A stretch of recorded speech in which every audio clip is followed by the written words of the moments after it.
We've got a great panel lined up here today. We're really fortunate that we've got 4 experts that are going to bring different perspective to the advanced persistent threat. You've heard a lot about that. It's something that higher education is facing, has faced more and more, as well as industry. So we're very fortunate. We've got Tom Winterhalter here. He is the supervisor of the FBI's Detroit Division Cyber Squad. Prior to that, he served as the FBI's Cyber Division in Washington, D.C., which included program guidance, support for several field offices, and legal attaché offices. He's a founder and coordinator for the FBI Headquarters Cyber Division Industrial Control Systems Supervisory Control and Data Acquisition Threat Focus Cell. He's also a University of Michigan graduate and an Army veteran. To his left is Colonel Jon Brickey. He is the director of the Army Cyber Institute Partner Relations in the National Capital Region and was a faculty at West Point. So John taught the course that I helped develop quite a few years ago where we taught information warfare for, depending on how you wanted to describe it, the softer side would describe it as information warfare for poets and lovers. The technical side described it as information warfare for dummies. But it was taught for the non-technical people. Anyways, John taught that course too. So John is a field artillery officer and has had a long career spending now all his time on cybersecurity issues. We're also fortunate to have Jen Miller-Osborn. She's a cyber threat intelligence analyst from Palo Alto Networks. She brings the vendor perspective to addressing this threat. She's worked in cyber threat intelligence and is a subject matter expert to many U.S. federal agencies. She's influenced national security policies and regularly briefed all levels of government. Her focus is in detecting, identifying, and differentiating between cyber espionage and cybercrime actors and groups. She's also an Air Force veteran. And to her left is Randy Hegarty. Randy is the Enterprise Security IT Manager and for the Chief Information Security Office at Penn State University. As many of you know, our fellow Big Ten school has been dealing with this advanced persistent threat and has probably had the opportunity to learn more about it than any other higher ed institution. So Randy is going to share some of those insights with us. He's been in the Penn State Security Office for 14 years, helping to build a proactive cybersecurity unit at Penn State. And he manages the teams who help protect and assist the university in improving its stance against cyber threats. Please welcome our panel.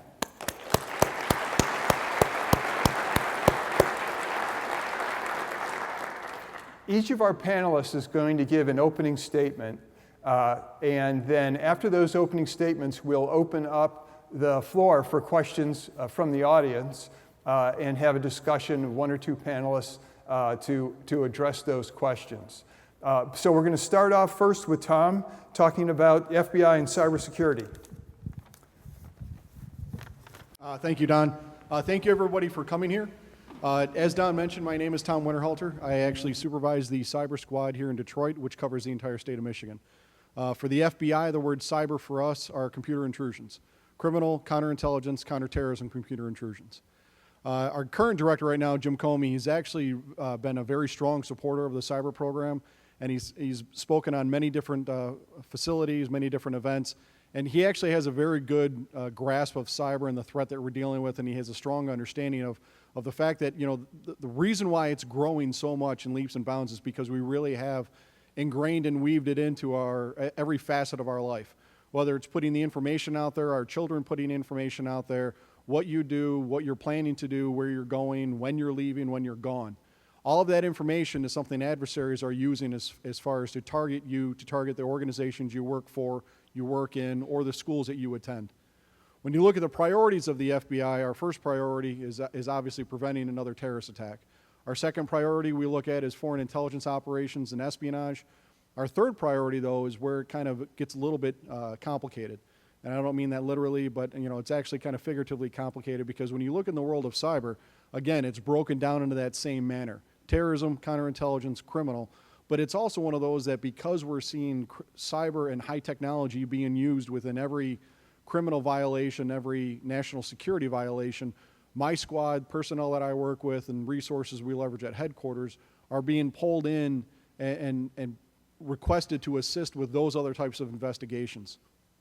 One of the other unique things that we have is, as the only U.S. agency charged with investigating both criminal and national security, that optic that we're allowed to now kind of look at all this intelligence and information that we're seeing and that we're sharing across the intelligence community and with private partners in academia, we're able to start seeing kind of a blurring of the lines. What used to be segmented within certain groups and nation states is now it's a commodity. It's for sale, or it's a commodity and a resource they're just looking to buy and purchase.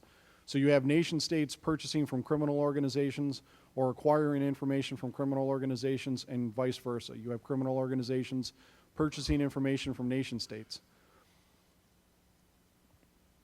The threat itself is it's pretty multifaceted, whether it's the hacktivist that's looking for social or political agenda and motivation, to the criminal that's trying to profit, whether through extortion or just collecting information and selling it, all the way up to the warfare scenarios where you're starting to see nation states and organizations that are trying to conduct, a physical impact using cyber technology, electronic technology, and then leveraging that for whatever military operations that they're planning to do or they intend to do. When you look at the anatomy of the attack, again, going back to us having all of our information out there on the internet and companies and organizations putting it out there. There's no reason not to put it out there because it's a benefit for your organization, but there's a reason to kind of be a little bit more cautious about what you're seeing as a result of having all that information.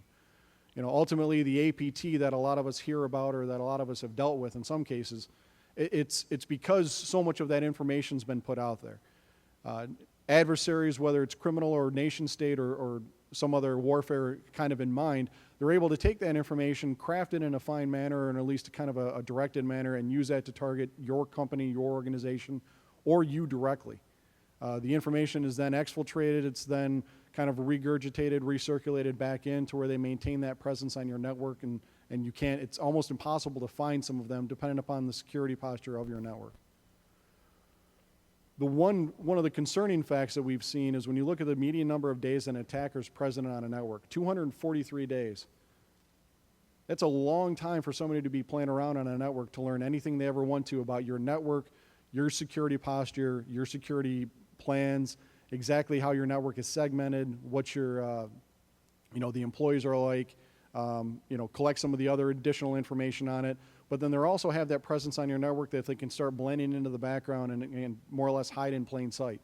They're able to start crafting information, escalate their privileges, and be able to start exfiltrating more and more information that's out there. Plus, because of the diversity and the global nature of a lot of our networks on it, it's becoming more and more difficult to really identify and find them.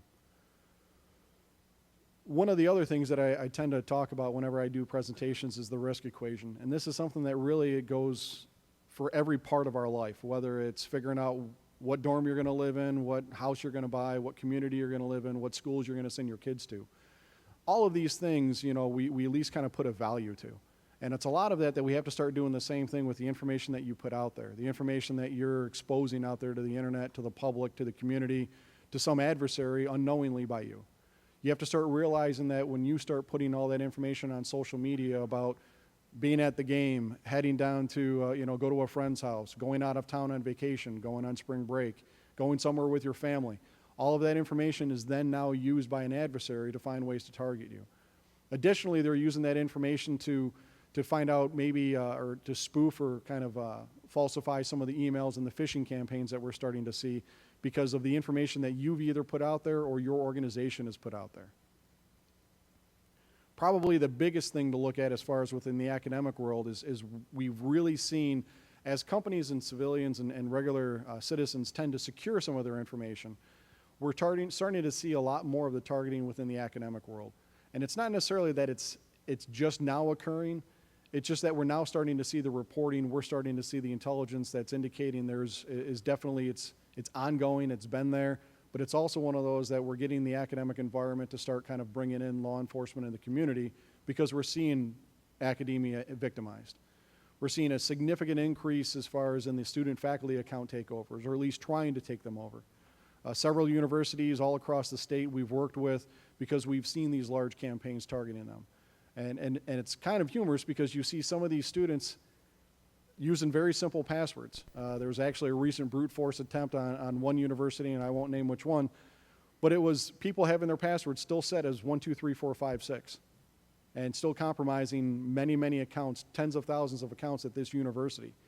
We've also seen financial takeovers at some of the student accounts and faculty accounts. As you're working and you're getting paid, your information's out there and it's there, and they're able to compromise that information and reroute your paycheck, reroute some aid or some other money that you have, or gain access to your bank account. Additionally, we've seen as far as the increase with a lot of stored PII and PHI, personally identifiable information and healthcare information. Having, obviously, U of M health system here is one of the big things, but even across all your universities, with having the health systems that are there, no matter how big or small, that information's there, and you have to start really, as a university and as a society, start realizing how are we protecting that information? Is it encrypted? Who has access to it? How are we controlling access to it? Probably one of the biggest concerns and something that we see that's a huge growth is the research across academia. Some of the best research is done in academia. I don't say that as, I can say some of the best research I believe is done at University of Michigan. I'm sure the fellow at the end might disagree and think Penn State might have some better research. I know some of you, there might be a Spartan out there that might think, some good stuff's going on up there in Lansing. But the key thing to look at is the way that you can file for those patents and that information. If an adversary, nation state or otherwise, gets that information, it's free. There was no charge. They didn't lose anything. Now, while the university may not see a direct impact, what you can see is a long-term impact. You start seeing these companies and organizations that come to you with the research projects, with those grants, that those companies are going out of business. And that's probably the long-term threat that we're most afraid of, is when you start seeing these companies going out of business because all of the research that they were, having all their bets on is gone. And it's now been recreated and reproduced somewhere overseas. As somebody who also went to the University of Michigan, I understand that it's always been a typical, and even all of academia, it's an open environment. It's all about research and openness and encouraging people to collaborate. But there's goes back to that risk equation. There's a concern, there's a vulnerability there that everybody needs to be aware of. And it kind of teeters on that. At what point in time do you start restricting access, and at what point in time do you let it stay open? The non-standardized network devices. In some instances, there's certain programs, at least when I was here, that they can manage their own computer systems. They can manage their own devices. So now all of a sudden you have kind of non-standard security postures as far as within that one that's not being enforced. When we look at the response of the FBI, 56 field offices across the U.S., we have 75 legal attaché offices around the world. I was fortunate enough to spend 6 months overseas working with some of our foreign partners, not only to enhance U.S. investigations, but also enhance their investigations that connected into U.S. infrastructure. The ways that we share information, whether it's through InfraGard, whether it's through our Internet Crimes Complaint Center, through SciWatch, which is our 24/7 watch center, which kind of keeps a pulse on what's going on in media. We've been around for over 100 years. I would think we're going to be around, quite a bit more. But it's one of those that, what can we do? We do the investigation. Having that optic to be able to look at everything, to be able to see the nation state, the classified information, to be able to see the criminal information, both domestic and abroad. We're able to start connecting the dots and putting all of those things together. Bringing all the national security concerns, but also working across different, organizational, entities and equities. Realizing that, it's a puzzle that we're all putting together, and we need to work with, Department of Homeland Security, Secret Service, Michigan State Police, local police, Ann Arbor PD, everybody across the world we need to work with, because we all have some little piece of it. And the criminals don't have to confine, or they don't have any restrictions like the Constitution to deal with. They get to move their information wherever they want. The things that we don't do, which just gets glorified a little bit in TV and media, we don't take over the systems. It's a voluntary takeover. If a company wants us to come in and wants us to be able to go hands-on, it's an agreement between us and them that they get to terminate at any moment. But it's one of those that, we can't repair the systems. We have that liability that if we recommend certain products and devices, we're liable if that product or device fails. But we can steer you in the right direction or nudge you in the right direction as far as on this is the way to go, but work amongst your peers in your community to deal with it. We don't hold press announcements. If Ford got compromised, we don't go to GM and Chrysler and say, guess what happened down in Dearborn? We don't do things as far as that would further victimize a victim. Probably one of the best things I had done to me, at least I should say, or at least that I saw when I was at headquarters. Inside of the courtyard of the Hoover building is that first saying. And that's one that I think rings true as we continue to go forward. It's the whole of community, it's the whole of the people, it's the whole of law enforcement. But law enforcement can't do their job without the help of society. And society needs to share some of that information that they see. And conversely, we are finding ways to share our information back out. Even at the level of, even having classified information. We've done a tremendous job in the past years of working to share that information. Our contact information with the FBI, it's there, but obviously calling down to any of the FBI offices spread throughout the state, the satellite offices and whatnot. It sounds corny, might sound cheesy, but we are here to help. We're not here to take over. We have more than enough work to keep us busy that I don't need to collect much more, but that's our job. With that, I will turn it over. Thank you.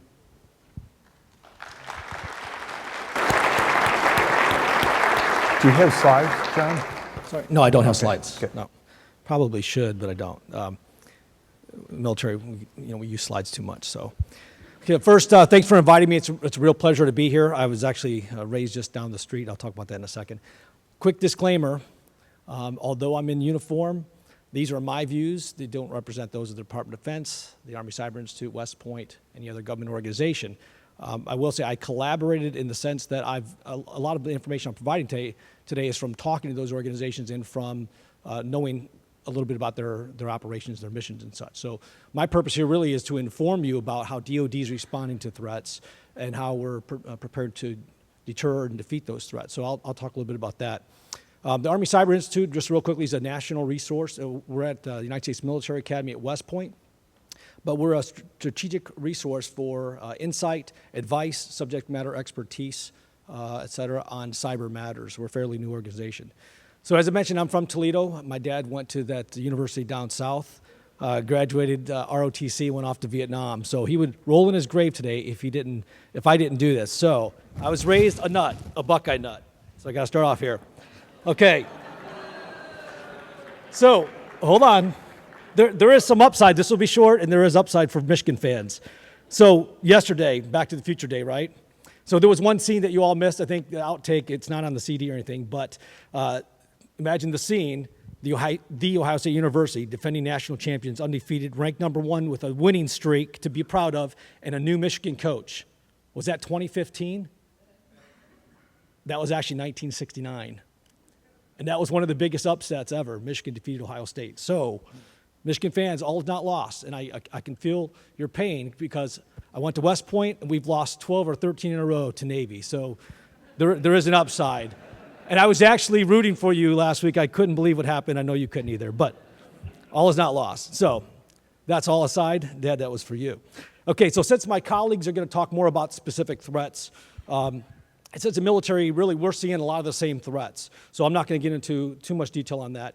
Again, I'm going to focus on how we defend our networks and what we do. So I'm going to focus on our new DoD strategy that came out this year, Department of Defense Strategy for Cyberspace, and a new initiative called the DoD Cyber Culture and Compliance Initiative, or DC3I.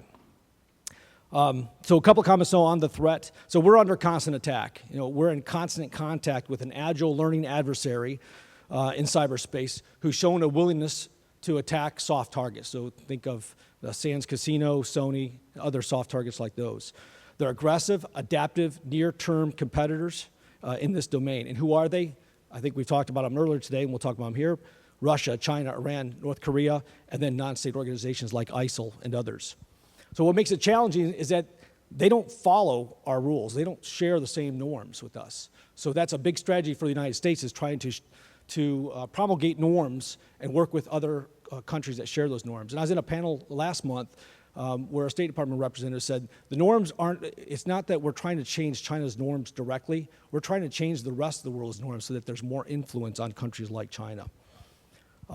What makes it difficult too is that there's a low cost of entry into this type of warfare. So offense continues to outpace defense. Recently at an event just this week, a Wall Street Journal event, Apple CEO and the NSA director and commander of U.S. Cyber Command held a panel discussion, and the commander's top 3 security concerns that he stated were cyber attacks to do infrastructure damage, so critical infrastructure, key resources, data manipulation, going to what the governor said, integrity, and then non-state actors weaponizing the internet. In order for us to get ahead of these threats, we have to have a resourced, trained, and ready force. The U.S. Cyber Command at Fort Meade, Maryland, they're the lead organization when it comes to operationalizing cyber and conducting operations. All the services now have supporting commands to that, so there's an Army Cyber Command, Air Force, et cetera. And then there are also operational commands that I'll mention in just a moment. When I talk about operations in cyberspace, these organizations really are at the national strategic level. So they're looking at those countries that I mentioned and threats that would affect us as a nation. But each of those services are also trying to figure out how do we conduct cyber operations within our own service for our own needs. So for example, how does a maneuver unit on the battlefield, like a brigade combat team, how do they maneuver on the battlefield and employ cyber capabilities? That's something we're all trying to figure out right now. So the service commands are responsible for protecting not only their networks, well, really their portion of the Department of Defense networks, but also conducting operations in general in support of cybercom. And so they all kind of share the common mission of, first and foremost, defending our own networks, so protecting the DoD networks. And then second, deterring and defeating any threats to our way of life, to our critical infrastructure, and to our interest. And then supporting the achievement of joint force commanders. So for example, Central Command, European Command, those commanders have objectives around the world. And so one mission of cyber forces is to support those maneuver commanders. They may operate in a kinetic world, but I don't think we're ever going to see warfare in the future without a cyber element to it. So DoD has a new strategy. They had an old one that didn't mention the word offense. Okay, we've gotten past that, and now we talk about offense openly. So this new strategy, that's one of the many changes, just came out this year, and there are 5 goals. I'm going to briefly go through them. The first one, probably the most important, is building and maintaining ready forces. So I mentioned that a little bit earlier. The teams are called cyber mission forces. So across the U.S., we have 133 teams that we're building. When I say we, I'm speaking for the Department of Defense in that sense. It's 6,200 people. It's military and civilians. And these are really the tip of the spear cyber operators, again, focused at the national level, conducting all those missions, defending, attacking, doing whatever is required according to operational plans. The build of these forces is on track. It's not complete. We actually started it 3 years ago. But the demand for cyber forces outstrips supply. I think that's probably true for everybody. You just don't have enough Schlitz when it comes to defeating these attacks. But the key point is that they're achieving operational outcomes today. So we're not just focused on building these teams. We're building teams and we're operating.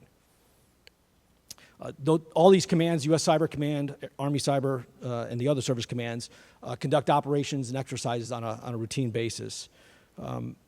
We've established some regional commands or some service commands that conduct certain operations. One is the Cyber National Mission Force. They report directly to NSA. To Cyber Command. I'm glad I said that, actually. That's not a Freudian slip. So just to make sure everyone understands, and if you were here earlier and saw me respond to the issue of privacy, the National Security Agency is a separate organization from the United States Cyber Command. There is the same commander. They have one boss, but besides that, they're split apart and they are separate. They have different authorities, which is important. There's also a Joint Force Headquarters for defending DoD networks. It's called Joint Force Headquarters DODIN, conveniently right across the base at Fort Meade at Defense Information Systems Agency. And then each of the services has their own Joint Force Headquarters for cyber. And those provide command and control of the cyber mission force teams that are around the country. So goal 2 is defending our networks, defending DoD networks, securing the data, and mitigating the risks. And in that sense, Cybercom and the other organizations that I mentioned, they operate and defend those networks across the DoD. And that's our top priority, as I mentioned. Goal 3, being prepared to defend the U.S. homeland and U.S. vital interests from disruptive and destructive cyber attacks of significant consequence. And that's something we've seen the change over the past 5 years, is going from disruptive towards destructive.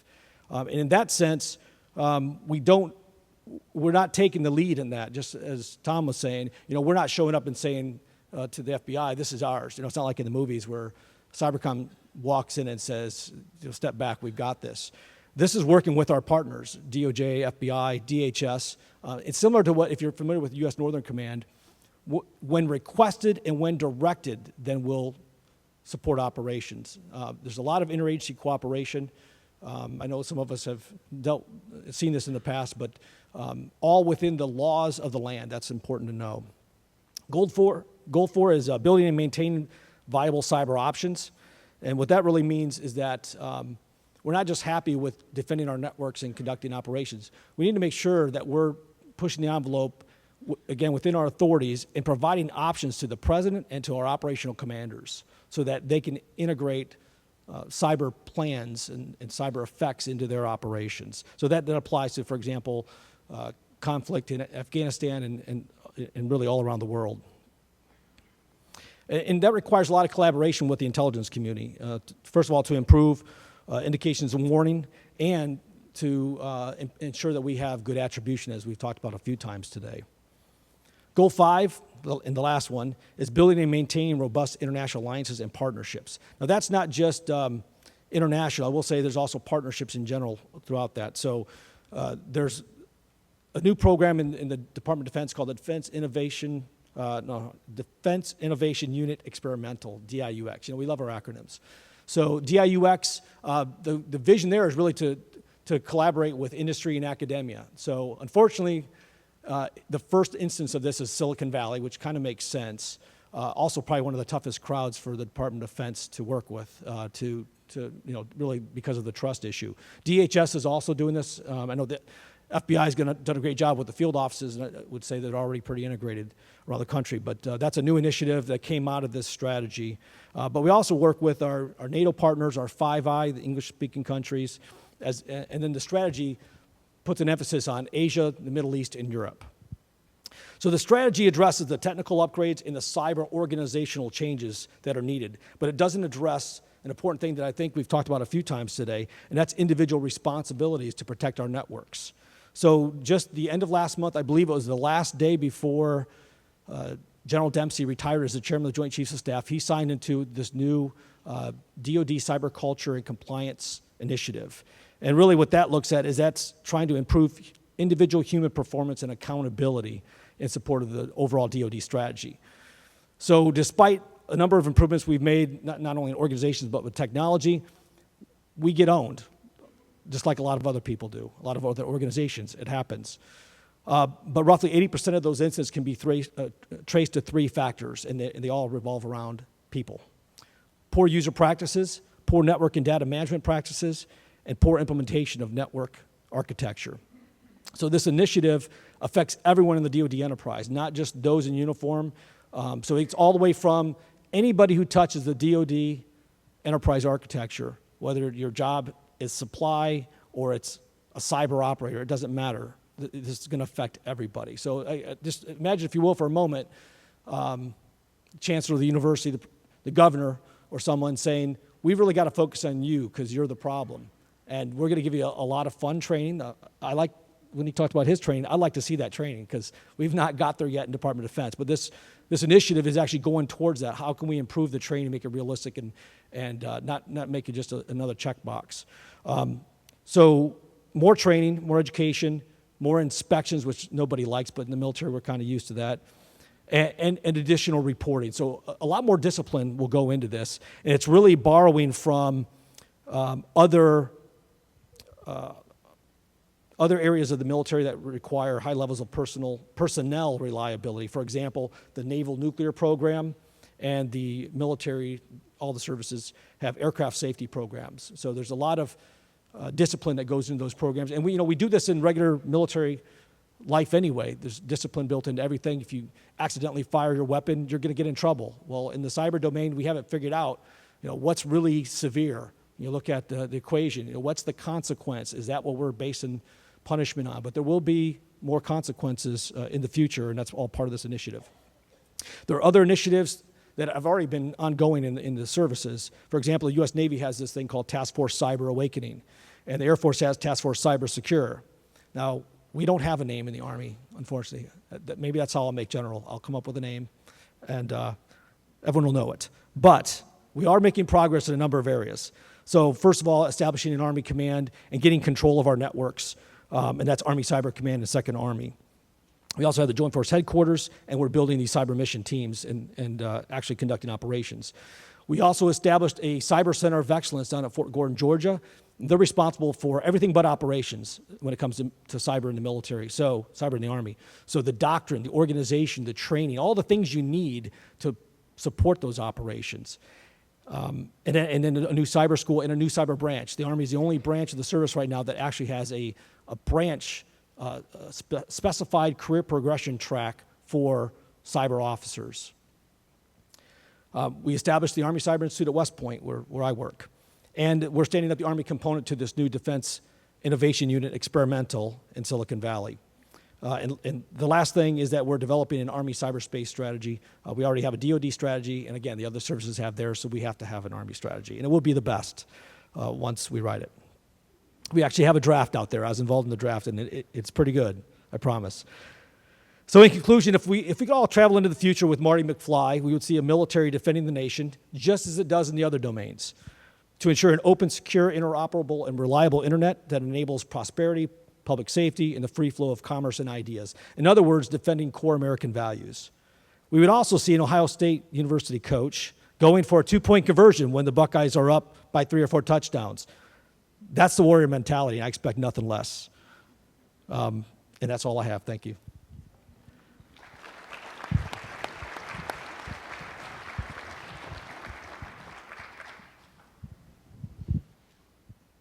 Get to hold a microphone this time. I don't usually have to hold them. So I'm Jen Miller-Osborn. I am the only vendor on the panel, but you don't need to worry. I'm an actual analyst. I am not a salesperson, so this is not going to turn into some sort of like crazy sales pitch. Obviously, I think we do a good job, otherwise I wouldn't work here, but I'm not going to belabor that point. They both hit on a lot of the things I would normally have covered as well, so I'll probably be pretty brief. One of the things I've noticed, especially when I talk to a lot of researchers or college students, is they don't necessarily view themselves as big of a target as they are. I think everyone kind of gets the whole crimeware thing, and that they go after pretty much everybody because they want your PII, they want your credit card information, they turn around and they sell that, and that makes them a ton of money all the time. And obviously everyone here is a target for that, and university networks would be a big target for that sort of activity as well. But from a nation-state perspective, universities are also a really big target. Both the students themselves, and that can be just because of what you're studying, what sort of research you're working on. You look at things like the OPM breach, and they are targeting people in the government, and what they do, well, they target college students for the exact same thing, and professors too. And it makes perfect sense. You're working on research that they want and they can turn around and use, or they might try and contact you at some point later, send you an email with, I used to get a bunch of resumes or like internship requests, and half the time it was malware. And that they do target people just like everyone in this room just for those reasons. They want access to the kind of data that you have, and it's the easiest way for them to get it, and it's the most painless and cheap. They don't have a person in country. No one's trying to do anything physically. They don't lose anything if, for whatever reason, you don't open that file. But they gain everything if you do. So it's just simple. Another aspect of the schools that a lot of people don't really realize or touch on is they actually compromise a lot of university networks to then use them to hide their activity. So they'll turn around and run operations from University of Michigan, so everything they're sending out, or even the malware where it's calling back to, if you have people that are actually seeing it and doing the research, it looks legitimate. It'll come from an actual University of Michigan email address because it's compromised. It'll beacon back to an actual server at the University of Michigan because that's also compromised. And that helps them quite a bit in their activities to try to get further and to compromise other people, because now they're exploiting all the trust relationships both you and the university have. Someone is much more likely to open that goofy resume attachment if it's coming from someone they know. Whether or not the person actually sent it is kind of immaterial at that point. I'm trying to think if we missed any of the other things. Those were the 2 main points that I really wanted to highlight, because that tends to be where I usually get a lot of questions and confusion, particularly around the researching and the people perspective. And some of these are things that they'll keep for years. There's arguments all the time, they joke about the OPM, where now they have a roster of everybody. Well, they've got the same kind of list of all of the people that are researching subjects in the states that they're interested in. I mean, realistically, there's just dossiers on people that they find interesting. So you need to really be aware of that, and you need to be aware of who you're talking to and what you're saying, as we're pointing out, like the kind of information that you put out there. They regularly scrape websites looking for contact information, and then they turn around and they use that to target you. So how much do you have out there for your work email and your activities and things that you like to do? Because odds are, if you work in any sort of field that they're interested in, they're going to scrape that from a website and either use it to target you or use it to target someone else that you have a relationship with. Happens all the time. And that includes your Gmail accounts and personal things too. They'll use things like, oh, hey, you're into soccer? Your kids are in soccer? Well, then maybe some other people that you know or work with or that have similar fields, their kids are on the same soccer team. Well, then you can send an attachment that looks like it's coming from the soccer organization for an upcoming match or something like that. And of course you're going to open it because it's related to whatever your kids are doing. And in actuality, it's not. They're just trying to get in your email. So you really need to be aware of all those things and just have a good perspective that you are a target and people are interested in the things that they can get access to through you, not just via a credit card or a bank account. And while those are painful when the crimeware things happen, this is much more long-term, and then it's not just about you. It's, a program at the university losing 10 years of research. That can never be recreated. It's that research being compromised. They get in and they change a couple of the important components or variables to it. I mean, what are the odds, what kind of security is in place where that would even be noticed? Like maybe when the research comes to fruition and it fails, well, that might be another 5-10 years down the road. And at that point, it's all been wasted time. So I'm sure we'll get into some more of this as the panel goes on, but those were just a couple of things that I wanted to highlight that are things that I see not quite every day, but very easily every month, at least, happening to various universities, and not just in the States, overseas as well. So it really is a big target vector for what are considered more advanced threats. Thanks.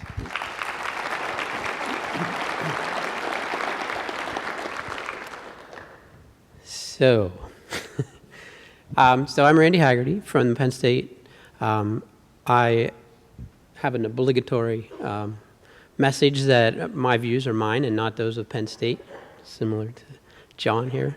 But what I wanted to do today is just come here, kind of tell a story, reinforce a lot of what you've heard already today, talk about some data, some thoughts, and things to think about as you go forward. Dawn and I met at the CIC, Committee on Institutional Collaboration, or is that right? Cooperation. I always get that wrong. And a security working group there, where a lot of CIOs from a lot of research institutions come to share war stories, problems, issues. I shared our story with that group, and Don, it piqued his interest, although it's piqued a lot of people's interest across the country. So I'll just start with our story, and it revolves around the College of Engineering. It began around November 21st last year. We were notified by the FBI of a APT, likely within the college, and so we took notice of that. It was right before Thanksgiving, so immediately we went out and we connected with some third-party vendors. Throughout the time, we worked with Dell SecureWorks and Mandiant Corporation to help us through this. I heard earlier, I think John Townsend said, he mentioned an unprecedented threat and an unprecedented response. And basically, that's where our institution took this because it was of deep concern. So we started and we dug into it some. We found several APTs from different threat actors. One was known. Dozens of pieces of malware were found. Multiple systems were found compromised. And there were evidence of sleepers, backdoors, and all kinds of things to keep a foothold in if they were exposed. One thing I did want to mention, if you're really interested in APTs, this article from Mandiant, it's APT1. It's available widely on the web. It's really worth a read. It describes the China threat and against APT1 and basically the military threat there. That was not the same APT that we had within our environment, but or APTs. But it is one to read, and it's really interesting. It gives you a real good background on APTs. It'll help dramatically increase your knowledge of that. We spent 6 months probably working through this problem. Partway through, we knew we were going to have to basically reset a lot of the College of Engineering to be sure that we had extracted the threat actors to the best of our ability, at least. And we understood that they would try to come back. So we had to have some increase in security across that network and across all of those areas. You heard earlier a lot of people talking about second factor on different systems. That's a really important point, right? You should really look at that. You should be looking at that for your especially your root and administrative privileges that are out there. Active Directory is a very big target. VPNs are a very big target. You want to look at those. You want to be sure you secure them as best you can. So throughout the 6 months, we really had very active participation by our senior management. We created a CERT team within the security group, which included the third-party vendors, and we basically went over every item that we found. We sent things out for forensics analysis to the third parties, and they went through it, looked for malware, looked for backdoors, looked for problems. We really had no evidence that data was lost, but we knew that they had access. They had definitely accounted for user accounts and passwords within a lot of areas, and we did a reset on the college for those. We did a rebuild of some of the Active Directory parts, and really went after a lot of things that we knew they had access to. Let's see. We met with legal, we met with a lot. We met with the communications team. We spent a lot of time with the College of Engineering staff, since we are very distributed, probably not unlike Michigan, I don't know.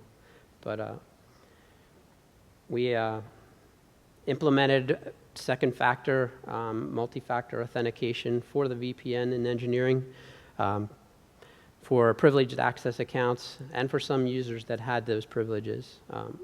Creating bastion hosts, or jump servers as we call them, to allow access to specific things when we created the new kind of look to the network.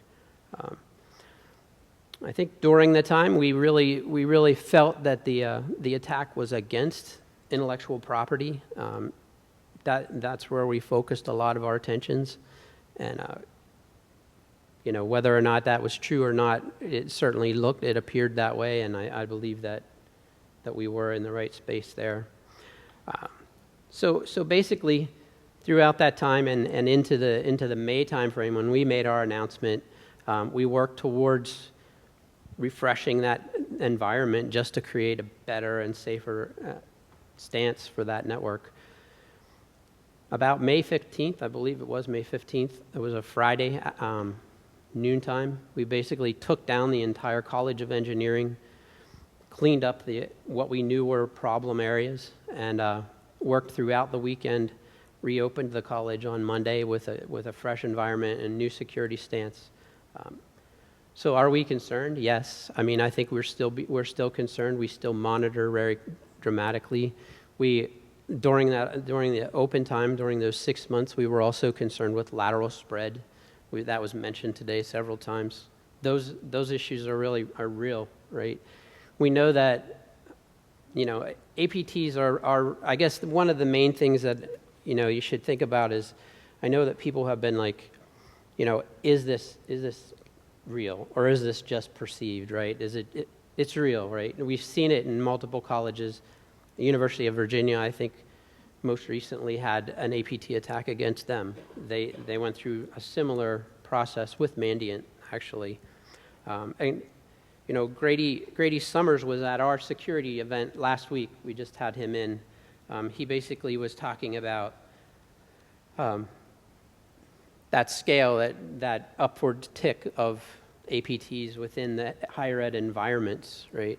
That actually, he described it as kind of leveling off to some extent, but it's still, 205 days, that is the mean time for how long an APT might remain in an environment. That has come down. That's still a mean time, right? That still doesn't mean that it couldn't be in there longer. Ours actually began in 2012. That's the earliest detected point we saw it. So it lasted quite some time before actual detection was presented to us, and that really came from the FBI helping us out. And we worked with our local FBI directly on that. So,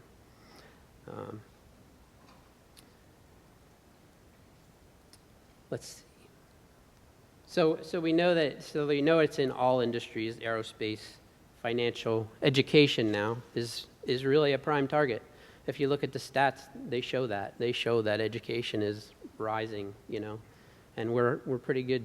We're pretty good meat for them, right? There's a lot of data that we all hold. All the Research One institutions hold, and all research institutions across the nation hold. We need to watch that. We need to be careful with that data, and we need to be better at protecting it. I heard earlier, I think it was Ari, really, he hit some of the points that I would say are really key, right? And then some. Right? So second factor authentication, I already mentioned. Secure administrative accounts and root accounts better. That means monitoring, logging, checking, making that more difficult at least, to get to those accounts and not just have them out there. Educating your users, your IT better, your business units better, have everybody have a better understanding of what kind of threat we're up against. Refreshing and renewing computer network expectations. So like your logging, maybe it's at its place where it needs to be, but we found that going into these networks, different places, there were lacking in some areas, right? So we had to improve that on the fly. Those are things you want to get ahead of, right? Patching systems, somebody mentioned patching systems. That's huge, right? That's a big hole for all of us. Vulnerabilities out there exist, and they can be patched. They just have to be looked at. You know, you just have to go out and do the work. Sometimes that's difficult. Sometimes you have to mitigate those patches, but you have to address them. You can't just ignore them. Creating a response plan, that's really important, right? Creating a response plan and being able to test that response plan. Quite honestly, we had difficulty gearing up for something this large, right? We weren't really prepared for it. We've done many threats and many compromises and worked through this, but an APT is a little different. There's a lot to it. There's a lot of intense work you have to do to extract that out of your networks if you get it. Monitoring was another one. I mentioned it before, but I'll mention it again because monitoring is really where you can find out about these ahead, right? So, and then backup and disaster recovery. Somebody mentioned Sony's attack. That happened during our attack, right? That was happening in December into January timeframe. We had to share a little bit of Mandiant's time with that, right? So they had challenges across the nation, and they still exist. So I guess with that, I'll finish up and just say, watch your back.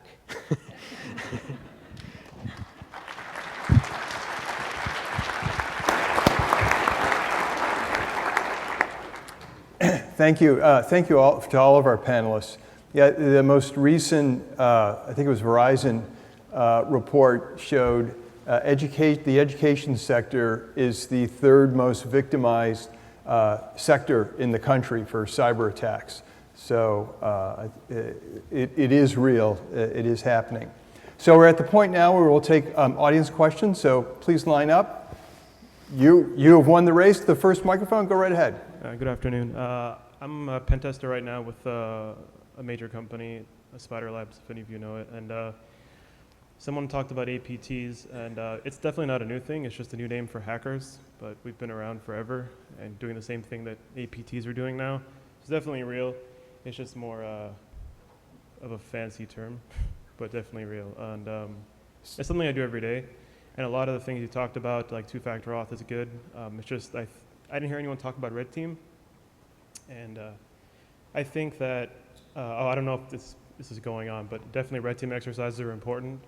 You can have all the defense you want, but if you're not thinking like a hacker, if you don't have people that do think like criminals like me, or others like me, you're missing out on a huge important aspect. That is, how do I break an existing system? So my question is how, for example, is the government, FBI, military dealing with someone like me who thinks, hey, they have two-factor auth, I'll just pop the two-factor auth box, make that box my own, add my own key, and then now two-factor auth is pointless because I already hacked that box. Same thing with antivirus boxes. One of my favorite pivot points is an antivirus box. You can segment your network, but people are lazy. Antivirus boxes generally touch every network. I'll just hack the box and pivot through the easy way. So in terms of red team exercises, what kind of red team exercises is the government, military, FBI, academia especially, because you guys are kind of terrible in terms of resisting change. Doing pen tests on academic institutions is really tough. They tend to resist a lot, mostly because their faculty is even more resistant. IT guys in academic institutions are really under the gun because their customers, their faculty tend to push back hard on changing passwords once every 10 years. So I think your question is what kind of pen testing is normally done in each sector. So Randy, So we do pen testing. A lot of it is against sensitive targets like PCI environments where you need to do that. I would say academically probably needs to improve in that in our spaces.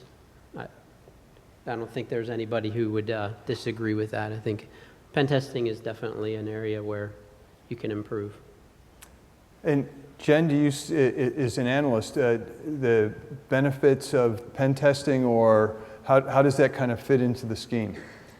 It's really important. I used to actually do red team work for the government, and I can't go far into that, but they do have red teams. I've also done white teams, so I've done exercise design as well.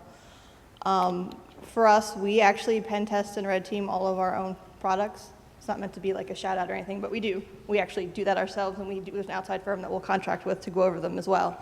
Because that's a huge thing, right? Because as someone who does this, when you think that way, one of the first things is, well, what can I do to get into this? And then you need to find everything and get rid of it. For some of your specific comments, one of the most effective things I've seen, especially for people who are actually good and know what they're doing, is endpoint monitoring, effective endpoint monitoring. If someone's always going to get in, at the end of the day, if someone really wants into your network, they're getting into your network. Like, end of story, they'll find a way in, or they really will. But there's only so many ways to move around once you're in a network. So if you can do effective endpoint censoring, that's when you can at least detect them once they start trying to move laterally and once they start trying to escalate privileges and download hashes and kind of move around in those other directions. It's not the most cheerful answer, but that's what I've seen to be the most effective to really detect it once they've managed to get in. Go ahead, John. Yeah, what I wanted to say was that, so I mentioned those cyber mission forces. There are 3 different types of teams in there. One of the teams is called cyber protection teams.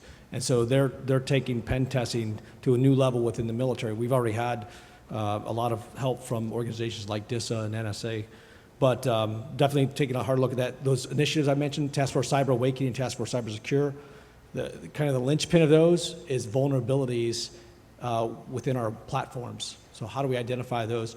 A lot of work needs to be done in that area, though, with acquisition, research, and development organizations, federal labs, et cetera. Matter of fact, tomorrow I'm going to TARDEC right here in Sterling Heights, or Warren, Michigan. And then, of course, I didn't hear all of what you were saying, but when it comes down to it, we want to hire guys like you before you get arrested by guys like him. Thank you. Go ahead. Well, my original question was kind of similar to his, so I'm going to tweak it a little bit. Could you maybe talk about, we have a lot of software that we develop here at the university that has a very wide attack surface because we have to make it easy for people to get to it from wherever they are. And you guys talked a lot about passwords and some of the challenges there.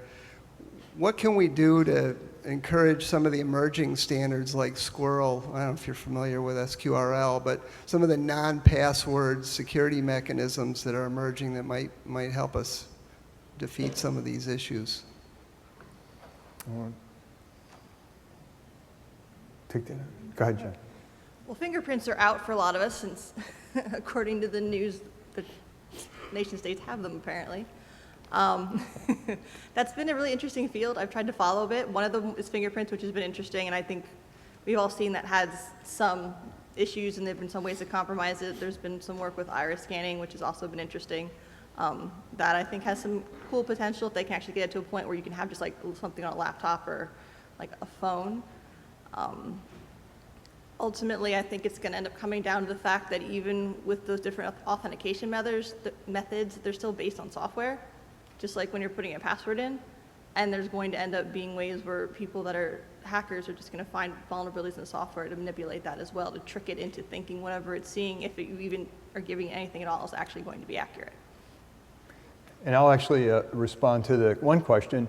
Certainly the university does have a large attack surface, and by nature of our mission, we want people to develop software and make it widely available. In terms of helping that, one of the things that we're trying to do is develop actionable standards based on the type of information that's going to be stored in that program, provide those actionable standards, and then also we're looking to buy some tools that can help. There's a lot of automated tools that can help you do more secure coding. And the governor mentioned Merit. One of the things that we'd like to be able to do is bring some secure coding classes onto the campus that Merit has been able to offer to the wider community. So there's a number of things that we want to do. We don't always have the funding for everything, but we are working along those lines. So let's go back over to this side. Good afternoon. I have a question for you. One of the challenges that we face in the academic environment is that we don't really have all of our eggs in one basket anymore. Our data is scattered out all around the globe, literally, on platforms that aren't even standardized, that we might not even be able to put endpoint protection in. So how do you tackle something like that? Okay. Go ahead, Randy. That's hard.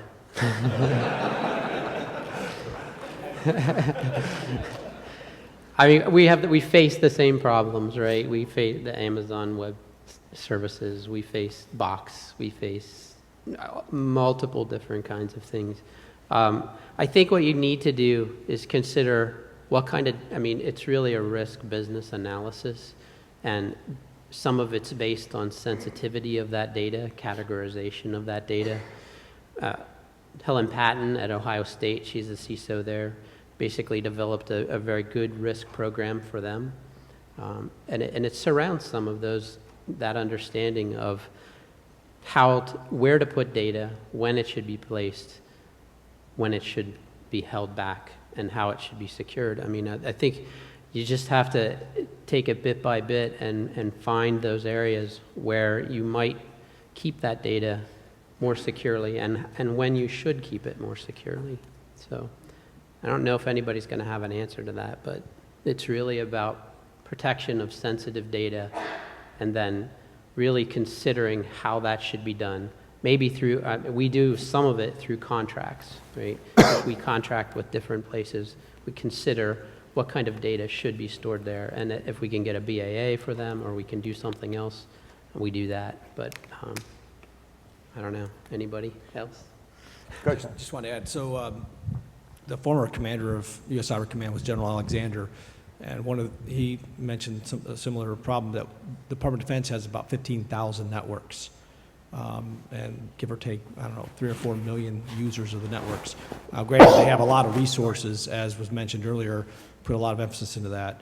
But one thing they looked at doing was, across the board, you have IT, a lot of sysadmins in the military, and what he wanted to do was do a lot of centralizing of that and recoding people so that they're not just focused on sysadmin. They taking a mentality of going across the spectrum of things that could happen in their network. So increasing training, increasing responsibilities, but also trying to make their job a little bit easier and come up with a defensible architecture So that's a big thing in the Department of Defense has been moving towards this thing called unified platform. So you have to look at what are the crown jewels of the organization, is the architecture defensible, and if not, how do we make it more defensible, and then how do you train your people to defend that architecture? Yeah, and just to even add to that, I mean, obviously the risk assessment is key, but it's also one of our experiences we've seen is it's the education part of it. You know, it sounds kind of funny saying that to academia, but it's getting those departments and groups within the university to understand the threat and what people are seeing, and having somebody actually kind of take a perspective, or at least a look at the organization and realize this is that crown jewel within that organization. Let's make sure we're implementing the right security and working within the security services within the university. But a lot of it really comes back to it just making everybody aware and educating everybody as far as what the threat is. You know, you can't just keep it in the security personnel in the university without telling, you know, the engineering department, you know, the medical groups, you know, any of the, you know, College of Arts, Science, and Literature, telling them as far as what the threat really is that's out there. Thank you. Thanks. I had a sort of a two-part question, but one is the complexity of the organizations that mount some of the bigger attacks is pretty astounding, and I just wondered if can organizations that big exist without some kind of government protection? And kind of secondly, around the financials, what do you think of the future of Bitcoin? So the first question was around the size and complexity of the cyber actors. Can they exist without national, at least tacit support? And then the second question was on Bitcoin. I think everybody's looking at me for this one. Obviously, I can't go into a lot of the information regarding the government support or government control as far as on some of those groups because of the sensitive classified nature of some of those. But when you look at the indictment of the 5 PLA officers out of Pittsburgh last year, when you look at the Mandiant report, when you look at the CrowdStrike report, you see some overlap, especially with like the Mandiant report and the indictment, but really at the end of the day, you start looking at those groups and organizations, and that's the inference that's made. That inference is made, and I'll preface it again, this is me, not the FBI. This is the common way of as far as reviewing a lot of those documents that a lot of people have interpreted. It's the inference that there is a government support. You know, when you look at documents that are out there, the Chinese 16-character policy that was put out, I think, by GAO.gov, and it's a open source document. It discusses China actually compromising and using these types of activities to benefit the military. So it's there, it's been proven time and time again, but it's one of those that it's a very challenging task. The indictment of the 5 PLA officers out of Pittsburgh was a tremendous undertaking within the intelligence community and the law enforcement community because of the political ramifications of putting that information that's out there. Second part was? Bitcoin. Bitcoin. Bitcoin is not going away. It is a very common way of payment for services that we see across the entire underground community and the criminal community. I'll be honest, I have not seen a whole lot of that within the nation-state community, but it is definitely a way of paying for services that makes it harder and harder for us to track and keep, kind of keep tabs on. Anyone else want to comment on that? I think we have a long history, even in this country, of criminal enterprises hiding behind legitimate businesses.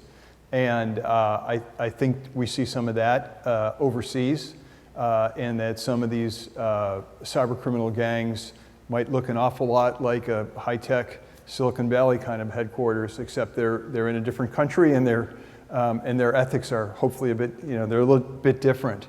And then, of course, as Tom said, I think it's pretty clear a lot of these nations have published doctrine saying that they are, in fact, going to do this kind of thing. It shouldn't be a surprise when they do. Go ahead. Today we've had a little bit of an underlying theme of what are we going to do about the 50 passwords we have to carry each day for just about everybody in the room. You've mentioned that fingerprinting has got some underlying flaws to it as well, but we've moved into doing some things like biometrics, facial recognition, voice recognition, retinal scans. One of the other things was the RFID. chipping that was done as a test platform at the infancy of Obamacare with some public outrage and backlash as far as that went. But I was kind of wondering what you guys' thoughts are, if you can give any personal or industry insights on what you think we might be moving to for the future of login security. All right, Tom's reaching first. There's got to be a way to make it more secure, and it's definitely one of those that it obviously, you know, when you start looking as far as the rights of citizens and you start looking at how, at what point does it look like it's infringing upon that, but it's got to be the acceptance by people. I mean, you can draw some correlations when you start looking at gun rights and then the, you know, birth control, you know, a lot pro-life, pro-choice. It really comes down to, as a person, as an individual, you have the decision ultimately at this point in time to decide how far you want to go. You know, when you look at, you know, as far as, you know, with credit cards, you know, magnetic stripe, we've been victimized here in the U.S. tremendously over and over and over again because we have the lowest level of security for our credit cards and debit cards. Yet, even as we employ, you know, chip and sign technology here in the U.S., there are already ways to actually recreate those credit cards and recreate the chip on it. So once it gets employed, it's going to get compromised rather. It's more challenging for the criminal adversary or the nation state, but it's still going to be there. You know, it's which OS is more secure, Windows, Mac, or Linux. I mean, you can find, you know, people that can crack one of them quicker than they can crack the other. So it's just one of those that it's the lowest hanging fruit that they're going after. And it's definitely one that, you know, my job isn't really as the FBI, and the FBI's job isn't to implement any of those standards, fortunately. You know, our job is to investigate when somebody's a victim. Thank you. Go ahead. Hi, Edward Vilmetti. I had some questions for all of you regarding communications during a crisis. Several of you have been through events where it's been important to communicate with the public or with your community on issues regarding a cyber event, whether that be something that's come up suddenly that people need to react to quickly, or whether that's something like the APT threat at Penn State that's come over time.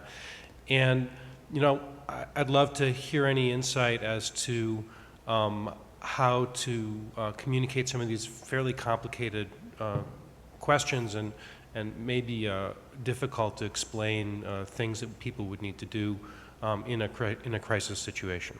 Sure. Randy? Well, we've done that. I would say you need to gather the right kinds of people together first. You need a legal department there, and we did staff up our legal, as well as communications. You need to pull in the right technical people to understand the problem. We were very open about ours.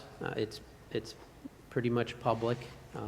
There may be a few things that were held back just to protect, you know, the issues at hand and to protect the future, but they were very open about it. Our president put a message out that was assisted by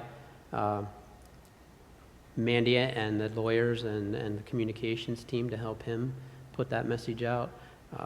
We held press conferences.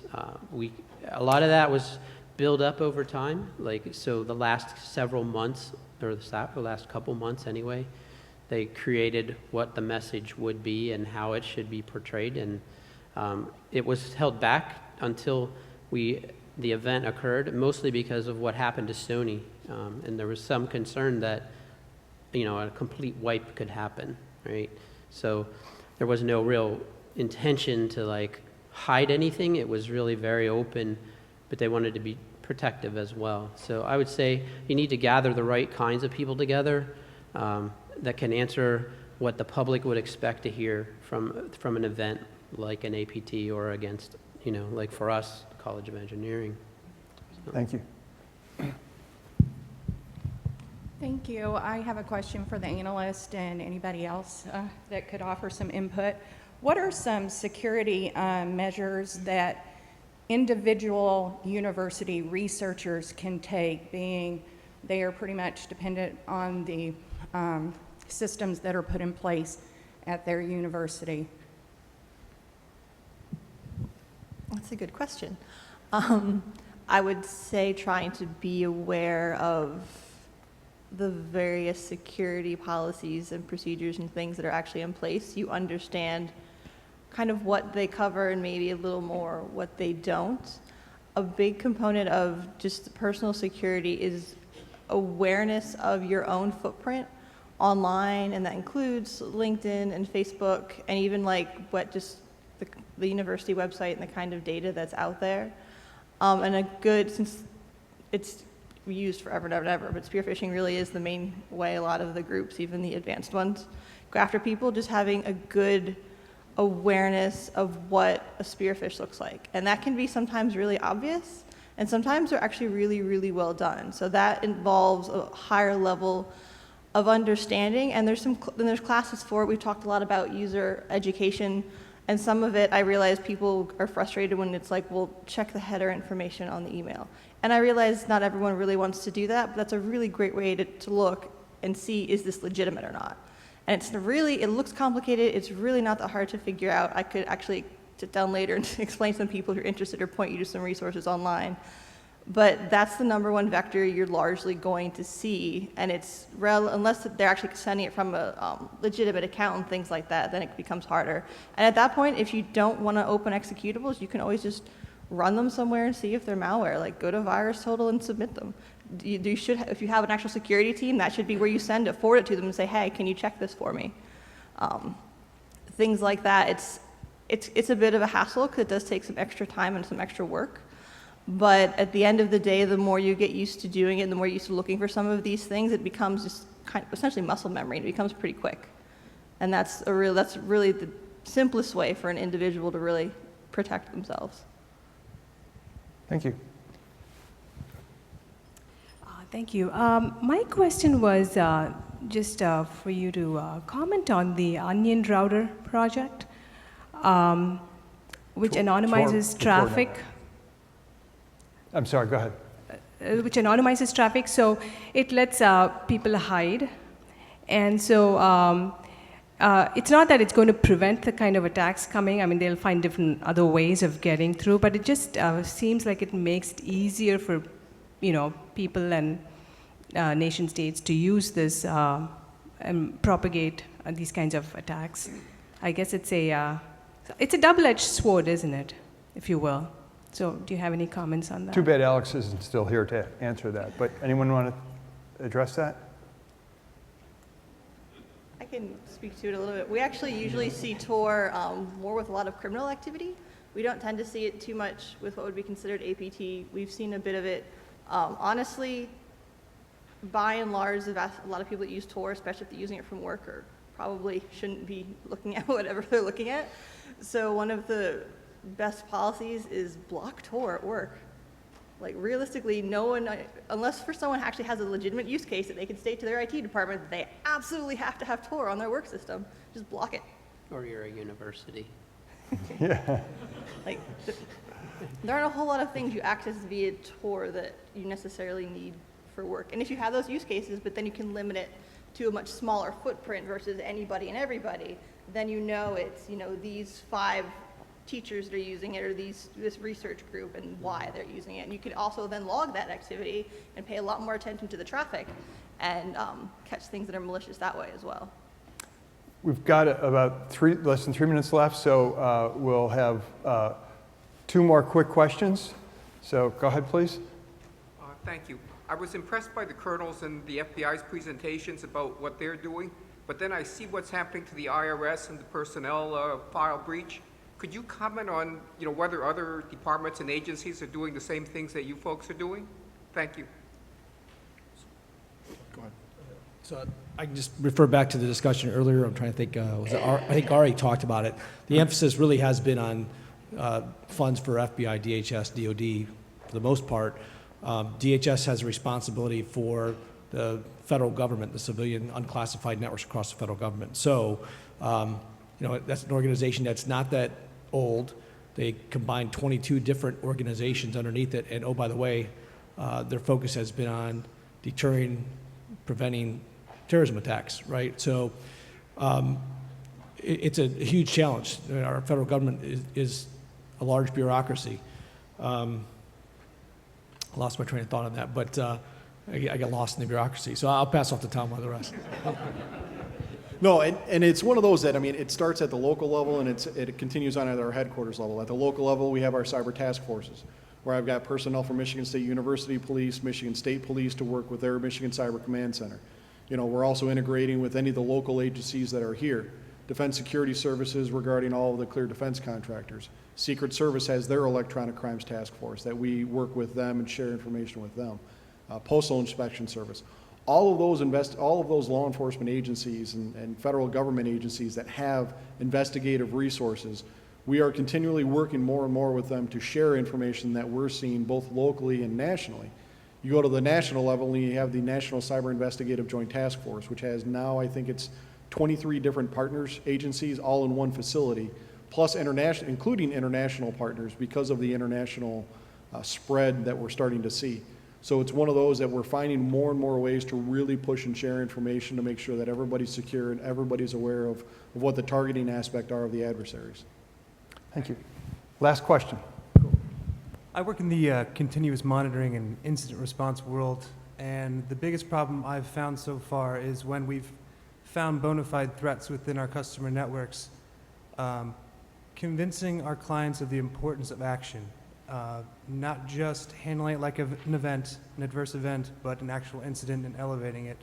Time and again, we'll run into other agendas, basically, that seem to stymie those efforts. And I wondered, based on your collective experience, if you had any advice about tactics to employ when communicating these sort of adverse events to Layer 8 type personalities. Go ahead. So I'd say you need to engage the business side of the house a lot more than the IT side of the house for something like that. That's really where we've got our most benefit, was giving a decent explanation as to what's happening to the business side and what the risk is to not doing something, which tends to be what, I don't want you in here, right? I want you away from me. But the business side, really, if they understand the risk and they understand what the business implication of not doing something is, typically you'll get a response, and they can help you to encourage that other group to move forward with correction. All right, thanks. Oh, go ahead, Tom. Well, and to add to that, you know, the other part is, conversely to that one, it's getting the business people to understand that they need to include the IT personnel when they're making some business decisions, that when they're deciding to open up certain aspects of the network based upon a research grant, a project, an overseas venture, travel overseas. But a lot of it boils down to, and even kind of related to the earlier question, it's encouraging engagement with law enforcement, whether locally or federally. It's identifying that there's a lot of information that we can share, but we can't share everything. There has to be a need to know and a reason to share that information. It's encouraging them to understand that, you know, the FBI is not going to divulge their information. They're going to protect that information. When adjudication comes and we prosecute, then somebody's actually, you know, then the information is going to be out there that they were a victim. But it really starts, and I think a lot of it starts across the board, is it's communication. And it's opening that line of communication up, whether it's internally and then figuring out who you want to work with externally to start trying to prevent these threats. Thank you. So I'd like to thank our 4 panelists for coming to share their insights with us today. Thank you.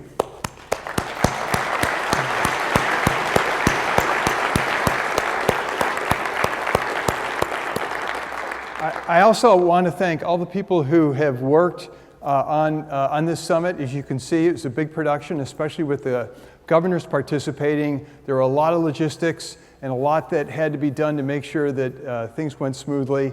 And I really appreciate all the hard work and professionalism that allowed us to pull off this summit today. So thank you to all those people.